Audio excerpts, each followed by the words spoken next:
Hi friends, welcome to Shiri channel. జొన్నంబలి ఎలా చేయాలో చూసుకుందాం.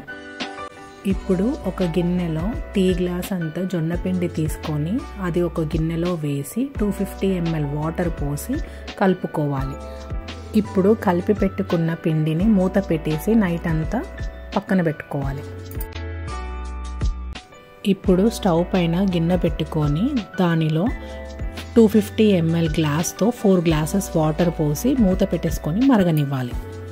ఇప్పుడు నీళ్ళు మరిగాక రాత్రి కలిపి పెట్టుకున్న పిండిని నెమ్మదిగా మసిలే నీళ్ళలో వేసుకోవాలి. పిండి వేసుకున్నాక మూత పెట్టకుండా మీడియం ఫ్లేమ్లో పెట్టి మధ్య మధ్యలో కలుపుతూ ఉండాలి. అది మరుగుతుంటే టేస్ట్కి సరిపడా ఉప్పు వేసుకోవాలి.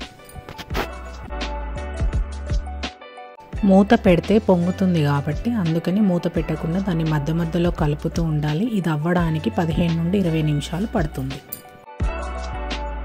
20 మినిట్స్ అయ్యాక ఇప్పుడు ఇది రెడీ అయిపోయినట్టే. ఇప్పుడు ఇది మనము ఫ్యాన్ కింద పెట్టి చల్లారనివ్వాలి. చల్లారాక కొంచెం చిక్కగా అవుతుంది. ఇప్పుడు ఇది చల్లగా అయ్యాక ప్లెయిన్గా తీసుకునే ఇష్టం ఉంటే ప్లెయిన్గా తీసుకోవచ్చు.